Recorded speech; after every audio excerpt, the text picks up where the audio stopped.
Welcome everybody to the next episode of the Cannabis Review. I'm delighted to be joined in this episode by Joeri Perneel, who's the CEO of NexGen Europe based in Belgium. How are you keeping today, Joeri? Fine. And yourself? Very well. Thank you very much for taking your time to do this. I know you're a very busy man. Do you maybe want to give everybody a quick little overview of your position in the industry and how long you've been in the sector? I'm in the sector since 2019. I have different positions. In Belgium, I'm the CEO of NexGen. We are market leader in the CBD in the cannabis light industry. As everybody knows, Belgium was one of the first in 2019 to have a legal framework to sell CBD flowers as a tobacco substitute. So with my background in the tobacco business, I jumped on it, and today we're market leader with between 50 and 60% market share in the regular Belgian market. And next to that, we have our brands Pure CBD, Pet CBD, and our retail network Flora Point that you can see behind me, where we have 5 shops, and we distribute Pure CBD and different shops, pharmacists and parapharmacists. So that's my Belgium position. And next to that, I'm a business partner with Cure Support, Labocan, and there we deliver white label and private label CBD products all over Europe. We deliver in 70 countries all over Europe and the rest of the world.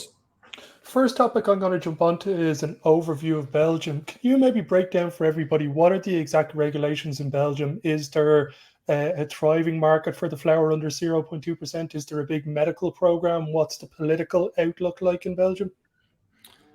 It's a typical Belgium situation. Today, I think it's all very clear. Today, the flowers below 0.2% THC can be sold as a tobacco substitute. That means from a bounded warehouse with a tax stamp on it, like cigarettes are sold. So that's very clear. Next to that, we have CBD markets where cosmetics are allowed, like in any other European country, and CBD and oil is forbidden due to the novel food. So, but there's an amount of CBD oil is sold, but not for intake. You can sell it, but on the packaging, you have to mention that it's not for intake. So that's the situation on CBD or cannabinoid business. If you see the business of THC flowers, there's a lot of noise for the moment on the Belgian market. Like in the rest of Europe, Belgium is watching what's happening in Germany, what's happening in Czech Republic, what's happening in Switzerland. If we see the political landscape today and there has to be a vote, it's in favor of the legalization. But some politicians have to enter a law proposition, what's not the case for the moment, and will not be the case this for the moment, because next year we have elections, so everybody is looking at the elections. What we see in the paper that a lot of political parties or other parties who are involved in this giving their opinion that we have to go to legalization, to decriminalization, etc. We are working on a blueprint that we're going to launch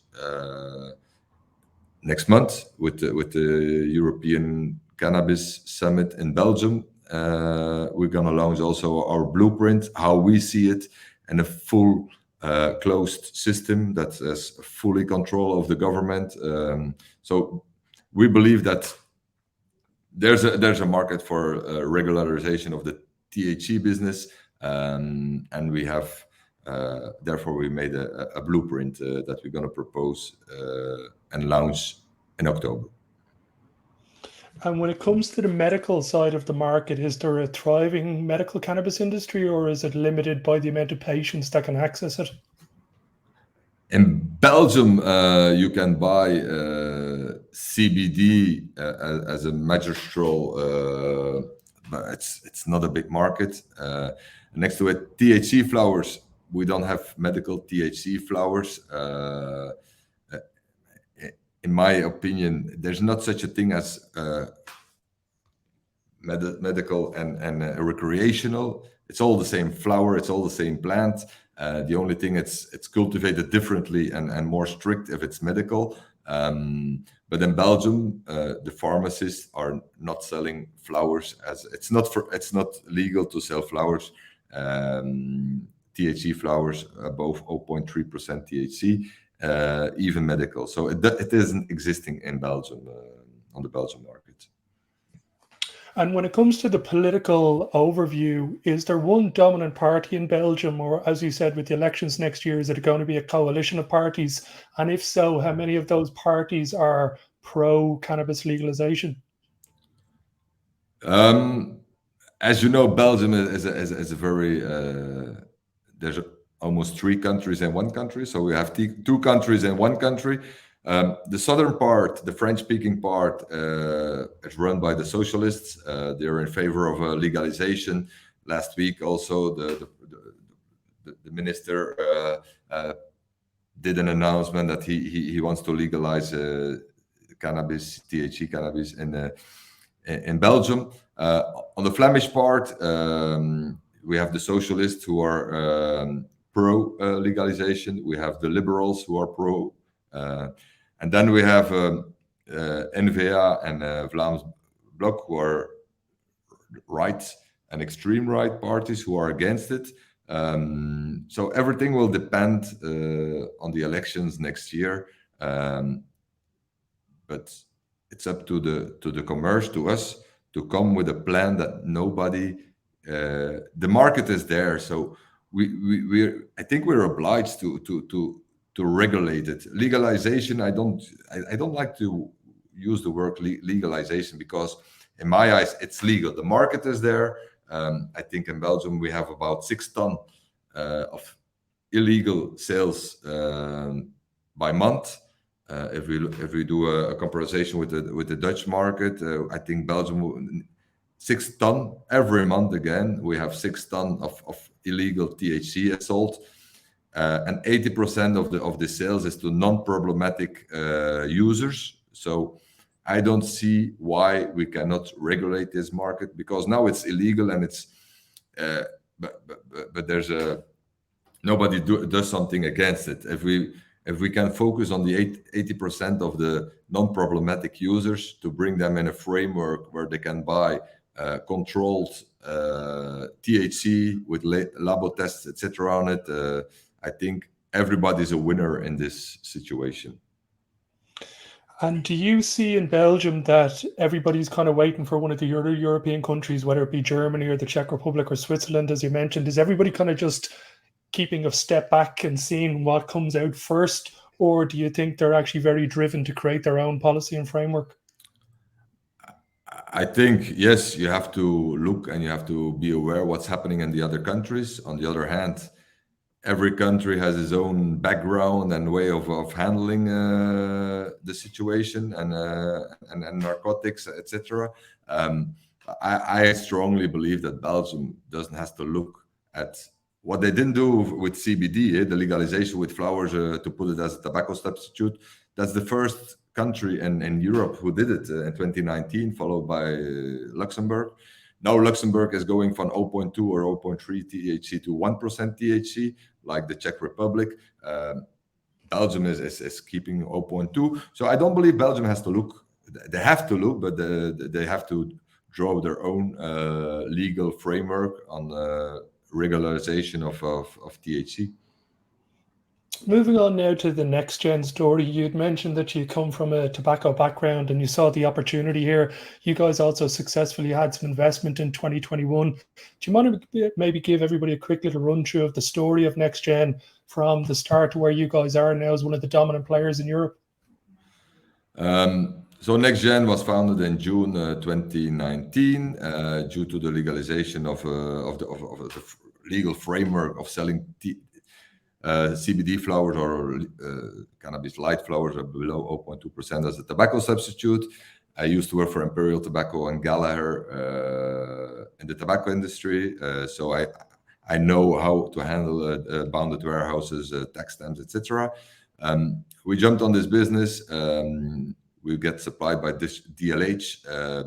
After 3 months, we took over also our importer and we did only the distribution. So 3 to 6 months later, we took over DLH, who was the importer. We deliver at all organized, structured clients as night shops, press shop, etc. We have around 2,500 shops that we deliver our flowers to. Next to that, we launched Pure CBD as a wellness brand, where we sell to the CBD stores and to the pharmacies and parapharmacies. It's a small market that's growing.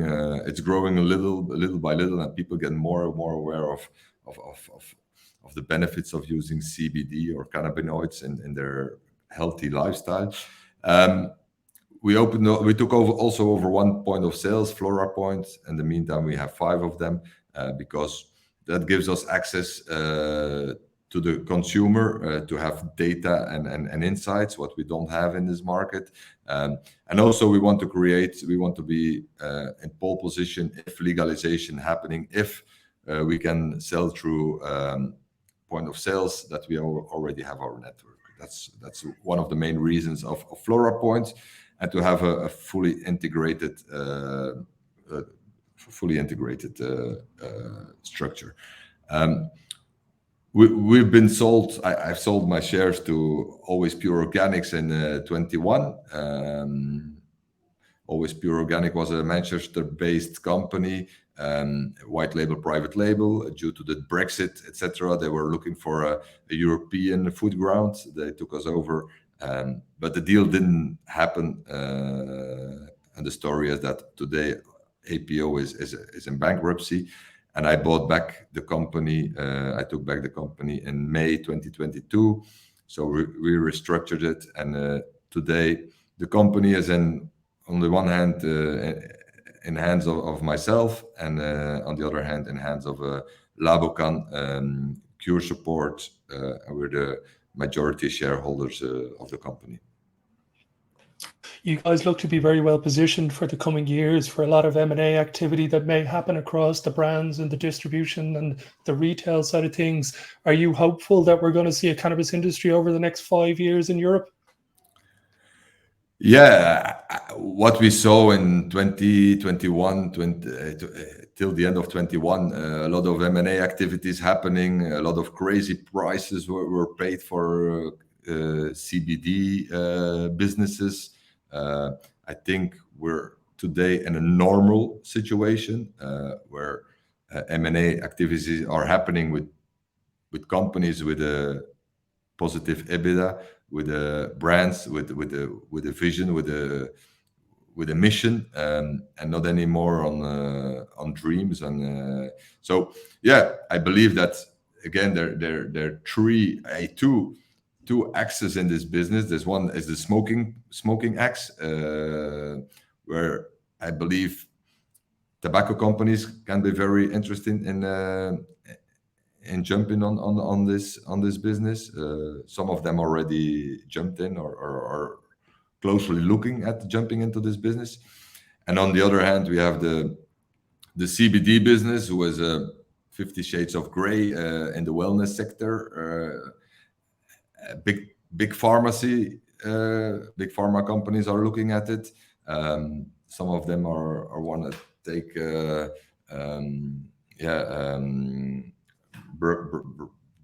how do you say in English, brevets on it, or octroys on it, or etc. We will see the business moving more professional, more structured, and all the cowboys, like I call them, that we saw in the early stage of this business are gone now, and only the serious companies are staying. I don't see CBD cannabis as a standalone company.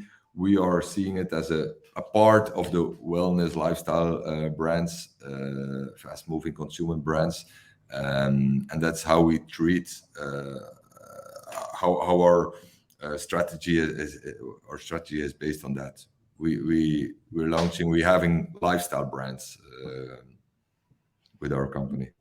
Yeah, it seems to be brands are going to be the winner of this industry. One last thing before I let you go. When it comes to the actual main supplier side of the ingredient things, there's been a lot of talk about using fermentation engineering to be able to produce these molecules in large scale batches. Do you see a scenario where Europe actually is dominated by a couple of biotech companies that can do 5,000 liters a day of a pure molecule, and that's the main ingredient? Or do you always see a cultivated oil always going to be available? I believe both ways. What we see that we receive from the cosmetic and from the pharma, because we deliver raw materials also, and we see more and more demand of synthetic, because there you have a proven stability of the product, what you don't have if it's not coming out of the lab. If it's from growers, you don't have the stability. And in cosmetics and in food, it's difficult working with a stabilized product. Yeah, very much so. I very much look forward to hearing you speak at the Cannabis Summit in October in Leuven. For anybody who wants to know more about NexGen Europe, the website is below, and the individual website will be available wherever you're listening or watching to this episode. Joeri, for now, thank you very much for taking your time to do this. It's very much appreciated. Thank you, and looking forward to see you in Leuven next month. Yes, very much looking forward. Until next episode, everybody. Bye. Cheers.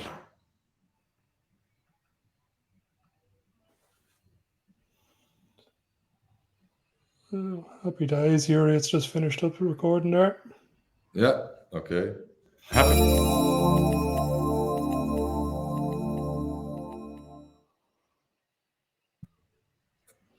Now, mate, thank you very much. Okay, you're happy with the content? Yeah, I'll send you over a link so you can watch it yourself first to make sure you're happy. Everybody's episode gets to be reviewed by the guest first to make sure they're happy with it.